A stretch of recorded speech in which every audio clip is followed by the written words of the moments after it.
Hi, நம்ம இன்னைக்கு என்ன டாபிக் பார்க்க போறோம் அப்படின்னா இண்டிவிஜுவல் பேமெண்ட் செக்அப். அதாவது நமக்கு ஒரு ஆர்டர் வந்துச்சு, அதை நம்ம வந்து டெலிவரி பண்ணிட்டோம். அதுக்கப்புறம் பார்த்தீங்கன்னா அது ரிட்டர்ன் ஆகுது, ரீஃபண்ட் ஆகுது. ஸோ அதுக்கு எவ்வளோ இண்டிவிஜுவலாக பிடிச்சிருக்காங்க, எவ்வளோ கொரியர் சார்ஜ், எவ்வளோ கமிஷன் பீஸு அப்படிங்கிறத இண்டிவிஜுவலாக எப்படி பார்க்கறது. ஸோ அந்த ஆர்டர் கேஷ் ஆன் டெலிவரியா அல்லது ப்ரீபெய்டான்னு செக் பண்ணுறது எப்படி அப்படிங்கிறத பார்க்கலாம். ஸோ நம்ம இப்போ ஆர்டர் டேப் போயிட்டு மேனேஜ் ஆர்டர் கிளிக் பண்ணிக்கலாம். ஸோ இதில் சென்ட்னு ஒரு ஆப்ஷன் இருக்கும், அதை கிளிக் பண்ணுங்க. ஸோ கீழே பார்த்தீங்கன்னா உங்களோட ஆர்டர் டீட்டெயிலாம் கொடுத்துருப்பாங்க. உங்களுக்கு ஆர்டர் போனது, ரிட்டர்ன் ஆனது, பெண்டிங்ல இருக்குது, கேஷ் ஆன் டெலிவரியா அப்படின்னு சொல்லி எல்லாமே கொடுத்துருப்பாங்க. ஸோ கீழே ஸ்க்ரோல் பண்ணிட்டே வாங்க. ஸோ இதில் பார்த்தீங்கன்னா கேஷ் ஆன் டெலிவரி அப்படின்னு மென்ஷன் பண்ணியிருக்காங்க. கேஷ் ஆன் டெலிவரியாக இருந்ததுன்னா இதில் மென்ஷன் பண்ணிடுவாங்க.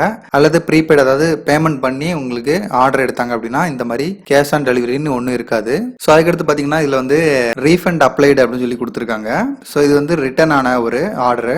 ஸோ இப்போ நம்ம இண்டிவிஜுவலாக இதில் பேமெண்ட் எப்படின்னு செக் பண்ண போகிறோம். அதாவது இந்த ரிட்டர்ன் ஆன ஆர்டர் வந்து எவ்வளோ பேமெண்ட் நம்மகிட்ட எடுத்திருக்காங்க, எவ்வளோ கொரியர் சார்ஜ் எடுத்திருக்காங்க அப்படிங்கிறத இண்டிவிஜுவலாக செக் பண்ண போகிறோம். ஸோ இதில் ஆர்டர் டீட்டெயில் வந்து ஆர்டர் ஐடி கொடுத்துருப்பாங்க, அதை காப்பி பண்ணிக்கோங்க.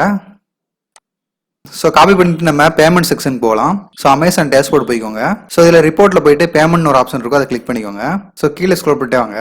ஸோ இதில் பார்த்தீங்கன்னா அக்கௌண்ட் டைப் வந்து சிஓடி டிரான்சாக்ஷன் அப்படின்னு கொடுத்துருக்காங்க, இதை கிளிக் பண்ணுங்க.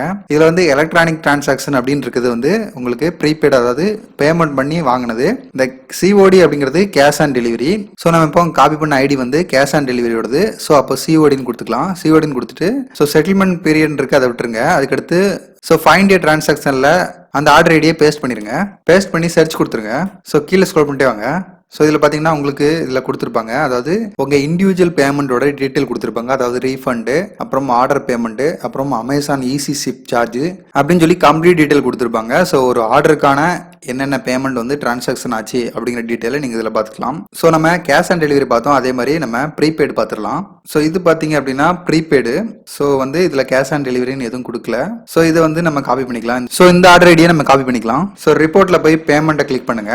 ஸோ இதில் பார்த்தீங்கன்னா சிஓடின்னு கொடுத்துருக்கோம், இதை கிளிக் பண்ணுங்க. இதில் வந்து எலக்ட்ரானிக் அப்படிங்கிறத செலக்ட் பண்ணிக்கோங்க. செலக்ட் பண்ணிட்டு ஃபைண்ட் ஏ டிரான்சாக்ஷனில் உங்களோட ஆர்டர் ஐடியை பேஸ்ட் பண்ணிடுங்க. சர்ச் கொடுத்துடலாம். ஸோ இதில் பார்த்தீங்கன்னா டிரான்சாக்ஷன் ஃபார் ஆர்டர் ஐடின்னு சொல்லி உங்க ஆர்டர் ஐடி கொடுத்துருப்பாங்க. அது கீழே பேமெண்ட் டீட்டெயில் கொடுத்துருக்காங்க, அதாவது ஆர்டர் பேமெண்ட்டு, அப்புறம் அமேசான் ஈஸி ஷிப் சார்ஜ் அப்படின்னு சொல்லி கொடுத்துருப்பாங்க. ஸோ ஒரு இண்டிவிஜுவல் பேமெண்ட், அதாவது ஒரு ஆர்டர் ஐடிக்கான பேமெண்ட் எவ்வளோ நம்ம எடுத்திருக்காங்க, எவ்வளோ நம்மளுக்கு வந்து வந்திருக்கு அப்படிங்கிற டீட்டெயில் செக் பண்ணோம்னா இந்த மாதிரி தான் செக் பண்ணணும். ஸோ இதே மாதிரி செக் பண்ணி உங்கள் பேமெண்ட் டீட்டெயிலை நீங்கள் தெரிஞ்சுக்கோங்க. நன்றி. ஸோ இந்த வீடியோ பற்றின ஏதாவது கேள்விகள் இருந்தது அப்படின்னா கமெண்ட் பண்ணுங்கள். நான் உங்கள் கமெண்ட்க்கு நான் பதில் சொல்கிறேன். நன்றி.